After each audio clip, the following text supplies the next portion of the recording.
Welcome students to Biotech Easy, a platform where we discuss molecular techniques, and today I am going to discuss some takeaway points of agarose gel electrophoresis. Concentration of ETBR is very crucial for your experiments as it not only helps in the visualization of DNA bands but it is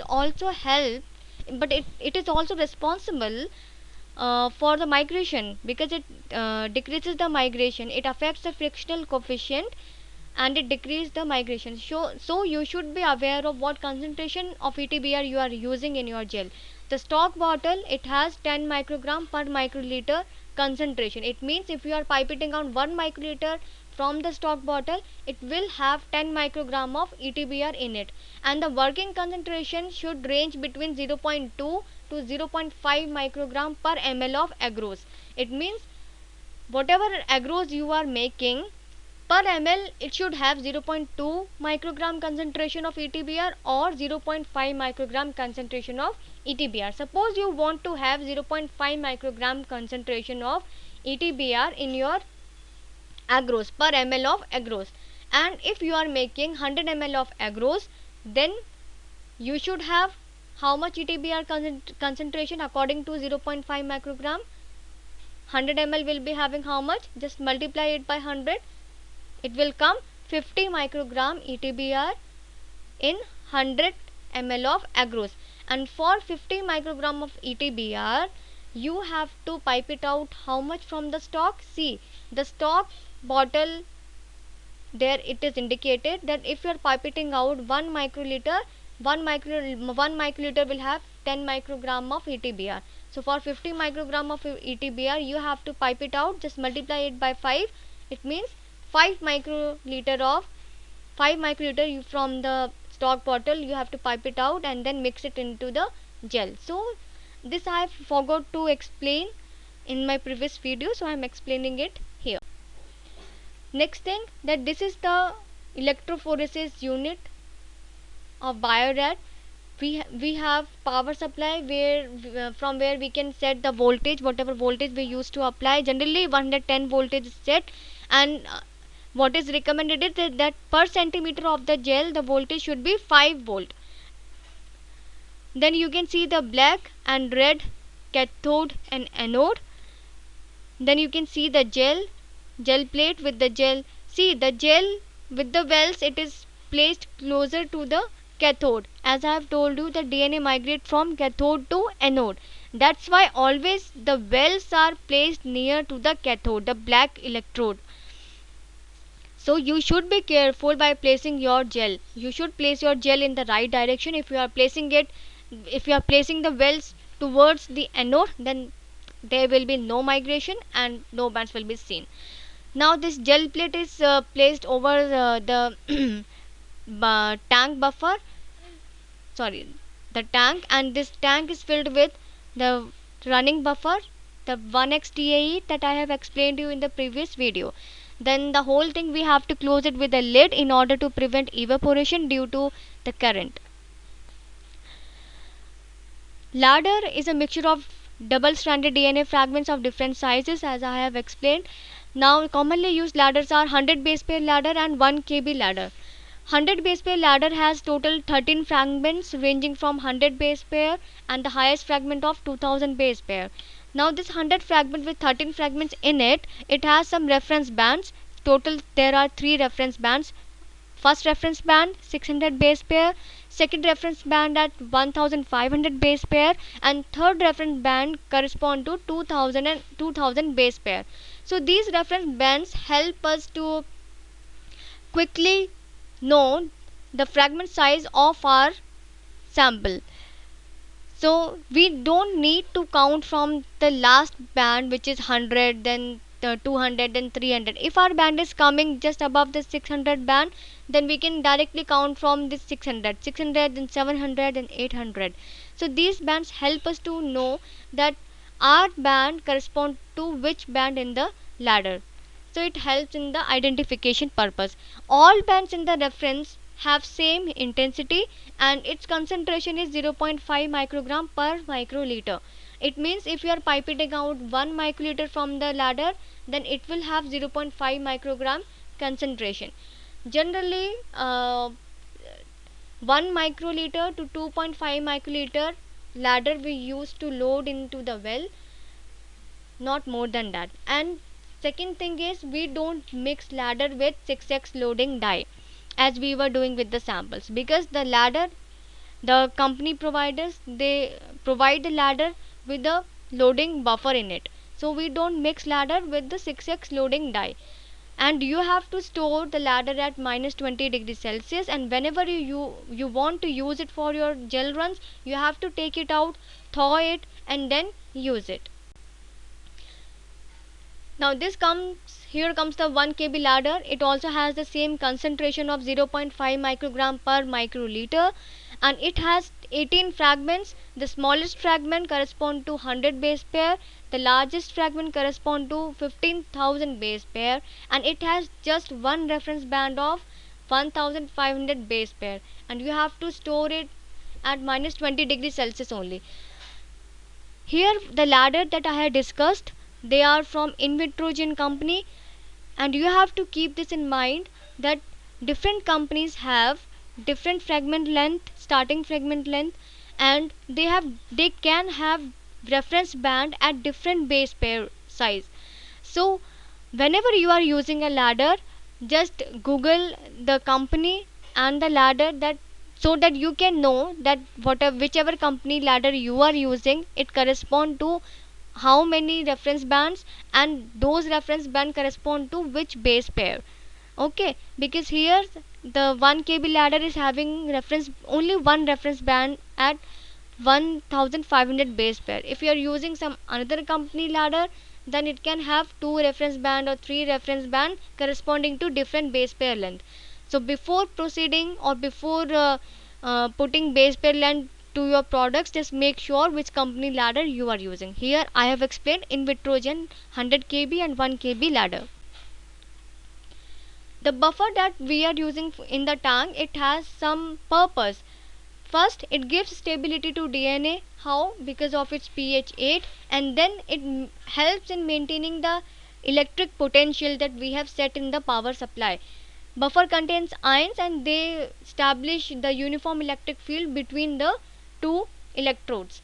EDTA, the buffer, it has EDTA, and this EDTA has role. It sequesters the divalent ions like magnesium ions, which are necessary for the action of DNases.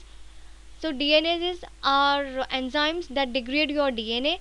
So what EDTA does, it binds with the magnesium ions if they are present in the sample, and then make it unavailable for the DNases to act on. So in this way, the TAE or TBE buffer, they provide stability and better conductivity to your samples. ETBR, as I have discussed, that it is cancerous and mutagenic. So there are some safe options or alternative of ETBR dye, and that are Cyber Gold, Cyber Green, Cyber Safe, Crystal Violet. Cyber Gold, Cyber Green, and Cyber Safe, they are cyber green dyes, means they fluoresce green. Their sensitivity is equivalent to ETBR, but they are expensive. Among these cyber dyes, Cyber Safe is the most safest dye or most recommended dye. Why? Because it is environmental safely.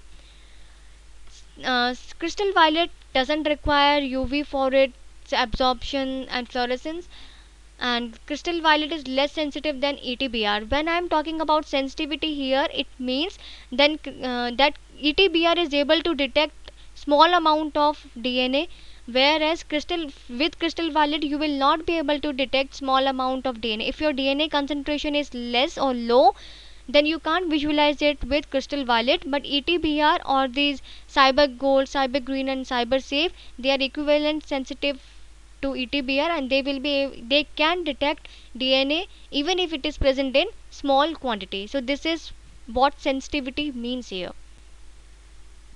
Now I want you to observe this gel with me, and there are some observation that you should do here. First of all, you can see here that this well is broken with the pipette, and some wells are broken because of not handling the comb properly. So whenever you place the gel into the tank and then you have to take out the comb, you have to take out the comb all at once with uniform force. If you are taking out one end and then taking out the another end, then it will damage the wells and the wells can get broken and your samples will not run in a straight line. So this is handling error and this can be corrected. The second error that you can see is the well puncturing, and this well puncturing has happened because the student has put the micro tip too deep into the well, uh, and because of this the well has got punctured, and that's why in every band of the ladder you are seeing a hole. So this can be prevented just by not going too deep into the well. Just keep your pipette in touch with the well and slowly put your sample into the well. Third thing that you are seeing here are RNA contamination, and this RNA contamination can be seen ahead of your genomic DNA. Why? Because RNA are small in size and they also have secondary structure, so they migrate ahead of DNA samples. Third thing that you are seeing here is protein contamination, and protein contamination are seen in the wells. So these this has happened because you haven't isolated the DNA properly. If you are using the manual extraction procedure, then you have to mind your pipetting. You have to pipe it carefully the supernatant and then do the procedure. Second thing that you can do to prevent this is you can use RNase and proteinase K enzyme. RNase are more stable enzyme. They are stable at higher temperature also. Proteinase K are their activity degrade if you are increasing the temperature above 65 degrees Celsius. So according to it only you have to add RNase or proteinase. So if you are using CETA method for extraction of your DNA from plant samples, then you have to use RNase prior to proteinase K, because because the protocol it states that you have to heat the sample up to certain degree, so that's why you have to use RNA before proteinase K. So just keep this thing in mind where these enzymes get deactivated. So RNase is a more stable enzyme and proteinase K is a less stable enzyme at higher temperature. So according to your experiment you have to decide which enzyme you have to add first. And this is the genomic DNA that you are seeing. Now this is a gel picture of PCR products, and that's there is no contamination. And the second thing is the DNA has been extracted by using kit method, not manual method. The kit here that I had used is Kaizen kit. So what I wanted to show from this picture is the thickness of the band, the intensity of the band, the brightness of the band. It depends on how much concentration of DNA you are having in your samples. So if you are having more concentration in your sample in comparison to another sample, then your band will be brighter in comparison to the other band. It will be more thick. Likewise, if you are having a sample with a particular concentration and you are pipetting out 5 microliter in one well, and the same sample you are pipetting 10 microliter in some another well, then the band where you have pipetted more amount, means 10 microliter, that band will be thicker and much brighter in comparison to the band where you have pipetted only 5 microliter volume. So the thickness and the brightness, it depends on the concentration that you are having on the volume that you have pipetted into the well.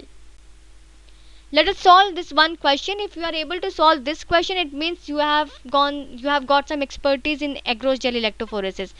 That the question states that a DNA fragment shown below has restriction sites first and second, which create fragments XYZ.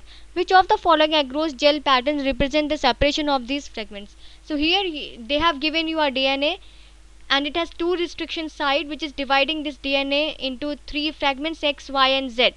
Now they are asking, if you have run a gel, then what will be the order of mobility, or what will be the order of the band pattern? Okay, I'll give you the answer. Here you can see that the Z fragment is the biggest, followed by X, and followed by Y. Y is the smallest fragment. Since Y is smallest, so it will migrate towards the anode, means the positive terminal, much faster than the X and then Z. So Z is the biggest fragment here, so it will migrate slowest, and it will be more towards the anode. It will be more towards the cathode, means the negative terminal. So the mobility will be Y migrating the fastest, followed by X, followed by Z, and Z will be more towards the cathode, and Y will be more towards the anode, yani ki positive terminal.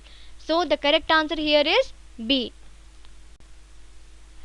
Thank you, students. If you like the knowledge that I have shared here, then share my video with your friends also, and do subscribe my channel. Be a learner and an explorer. Thank you.